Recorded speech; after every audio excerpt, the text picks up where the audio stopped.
Oh, good morning. Guys, let me tell you, it has been a lot harder to get out of bed when it's this cold. What? We prevail. Let's get this bread.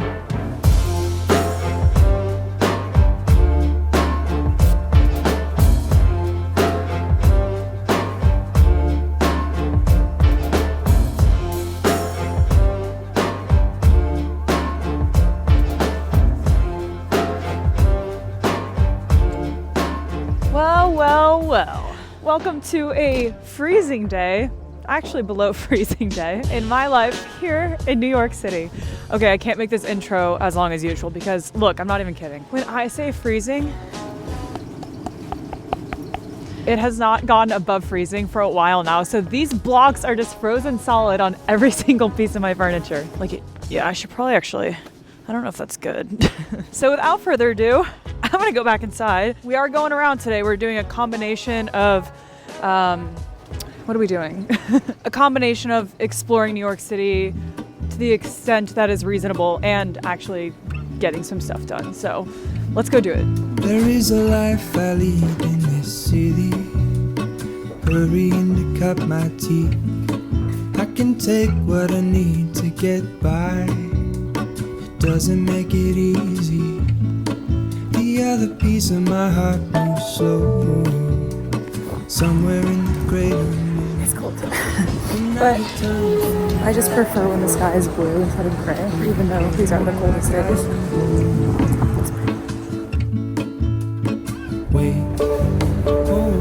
Guys, I got a helmet. This one is collapsible. It doesn't get super tiny, but better than full size.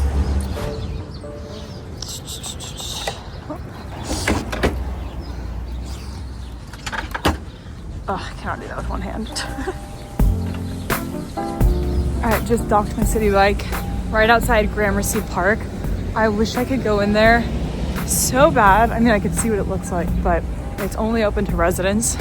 Very exclusive. I've just been spending a bit more time in this area and I really love it. Kind of gives you the best of both worlds between really in the center of Manhattan, but also kind of quaint and residential feeling. Well, kind of, sort of, except they're millions of dollars, but you know, they're pretty to look at.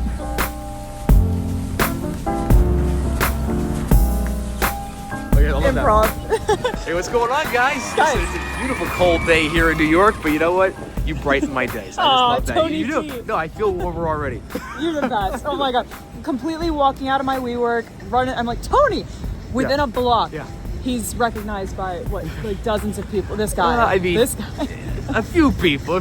But no, but I just honor people like it. This is why we do what we do, is to entertain people. 100%. That's the goal. Make them happy. He's a real deal, guys. So is she. She's by the way, my original inspiration when I was a consultant. The same thing she was to help me kind of make the transition. So thank you, my friend. Thank you. All right, bye, guys.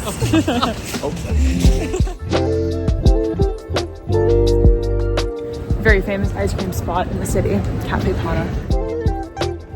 Speaking of places and properties in New York City and how much you love it here, are you thinking of buying anytime soon or still renting for a few more years? Well, even though my stocks are up a ton year over year, I still see myself renting for a while since I'm not totally sure where and when I'm going to settle. But I keep hearing to put your money into real estate. Wait, don't tell me about some complicated thing. How would I, as an everyday investor, have access to that? No, it's actually super straightforward. I've heard that the Fundrise Flagship Fund gives everyday investors like you and me access to invest in a diversified portfolio of real estate. And their investment minimum is just $10.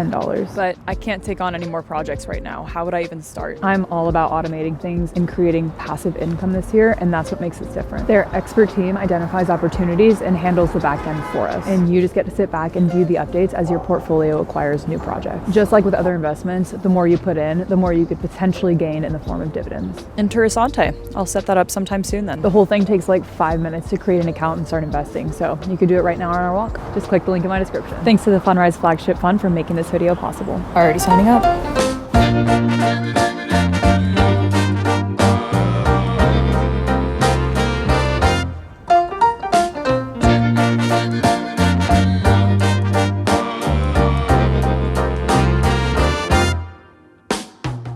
Look who I ran into. Hello. How's it going? It's going. I have nothing to say. No, it's an Care to honor. introduce yourself? I'm Dan's lackey. Damn right. Damn right that is. Cool. This is very planned, obviously. Yeah. Sweet.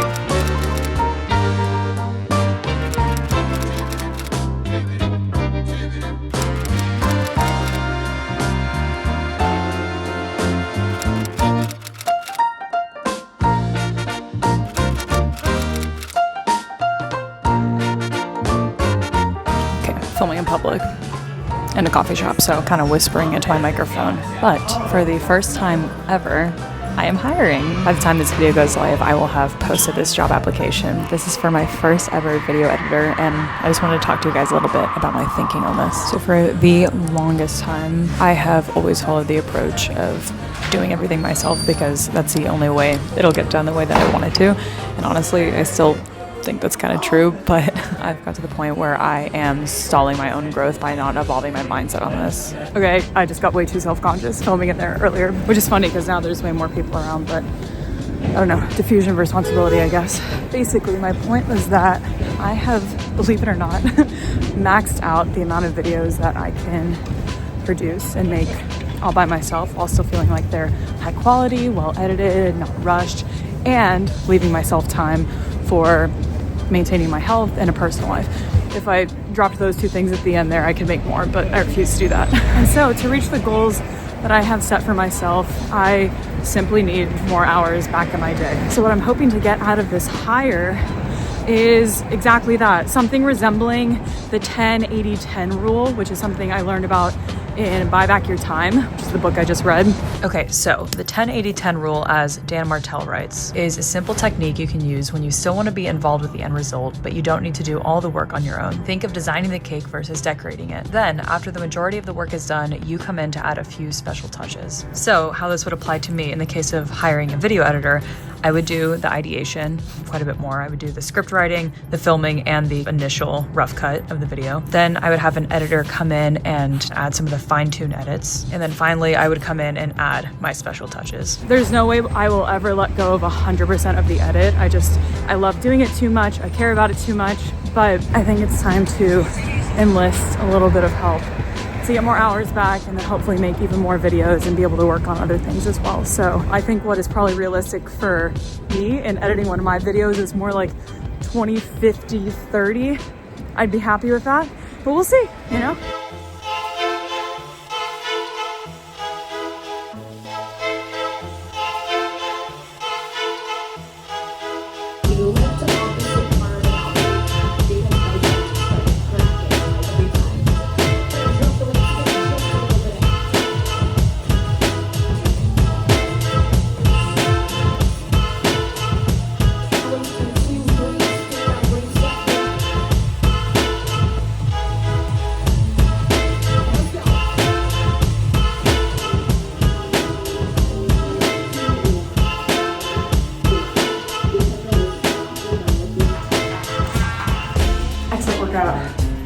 Changing back into my normal clothes. Normally I shower here, which huge part of coming to workout classes is usually they have nice amenities. But I don't have time to shower right now. I have a meeting that I'm gonna bring you guys to. I'm actually really excited for it, but we will shower tonight and put on regular clothes on top of the sweat.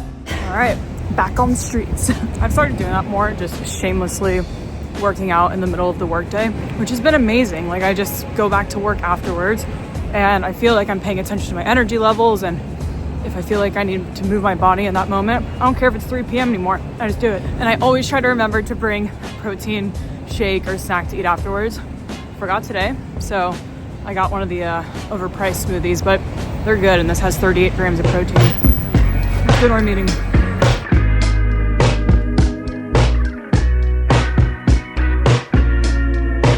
Yeah. Hey guys. I'm at Smooth Media Global Headquarters with a bunch of fantastic, smart people on this cold winter day. I'm batting really low today. Hopping back on the old trusty steed. Also, check out this snazzy feature on the back too. I think. Yeah, safety. I asked my trusty steed to stop for just a moment because view. I'm like never around Madison Square Park, but it really is quite nice. All right, Trusty Steve, let's go.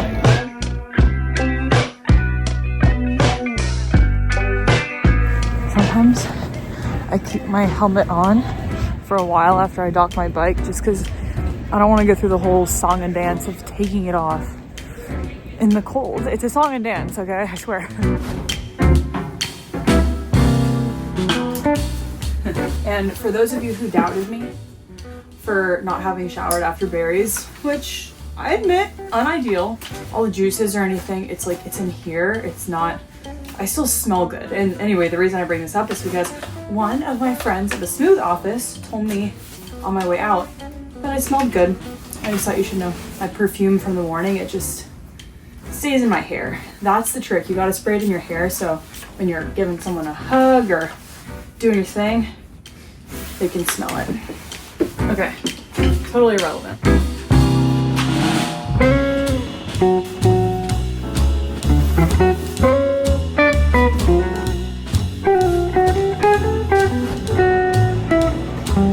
It's really snowing now. Yeah. I won't get you guys in it, but only your food. Nice. Chicken pho. Simple, plain, delicious. Every time. All right, we are in for good. Let's shower, finally. I've never mic'd up a towel before. I was gonna put a shirt on so you guys wouldn't see my eczema, but you know what? This is real life. I have struggled with it my entire life. So many of us do struggle with it. And if this empowers even one person to be less self-conscious about their eczema, then that's a win, so. Read and weep. Dry skin in the winter is so real, and you guys do ask me about my skincare and I talk about it just a little bit. The thicker the product, the better for my skin. Plus, I usually lock everything in with Aquaphor on top or Vaseline, whatever I have at my disposal. So I'm starting here with hyaluronic acid serum. La Roche-Posay, my favorite. Try to remember to bring things down on the neck. I'm not so good at that. New Year's resolution, pretend like my neck is a second face. I'll explain. Also, do you guys see this? I'm trying not to be too scandalous here. That's not really my style, but do you see that? You know what that's from? So in New York City, you can't see my butt. In New York City, when people are done with their Christmas trees that they have in their apartments, they put them out on the street. I guess that's the case anywhere. But anyways, I was in Brooklyn the other day, just admiring some of the buildings that I was walking past, and I walk straight into, with force, I walk straight into the blunt bottom of the freaking Christmas tree stump. It hurt real bad. Anyways, y'all, as with every single night, as part of my wind down routine, I read for about 20 to 45 minutes, sometimes longer if things are really, really good. Right now, I am reading All of the Colors of the Dark. This was only published a few months ago. I'm reading this to intersperse it among some of my latest business books that I've been reading. These are the two latest ones. Learned a lot, would highly recommend both of these. I'll link everything in the description. But yeah, this is good so far. It is 600 pages. She thick, which I didn't know when I ordered it, but making my way slowly but surely. It's a thriller, coming of age, and historical fiction all in one. It is reminding me a bit of Demon Copperhead, if you have read this. Kind of in terms of the setting and the writing style. Dang, this is literally a workout. What a weird flex. Anyway, I'll let you guys know what I think when I finish this. And then next on my docket, after I finish that, is another business book called Good Strategy, Bad Strategy. Let me know in the comments if you've read this and what you think. I'm excited to dig into it though. I've heard good things. Would book reviews be fun? Would that be fun? Anyway, guys, if you enjoyed this winter day in New York City vlog, please hit the thumbs up and subscribe for more videos like this. I have some really fun ones in the pipeline. Until next time, Turtle out. All right, let's put these back. No, I can get in trouble for that. Getting these shots is always so funny. Like, what am I doing? I woke up 2 hours ago. Probably the most ridiculous thing I've ever done in public. Yeah, okay, perfect.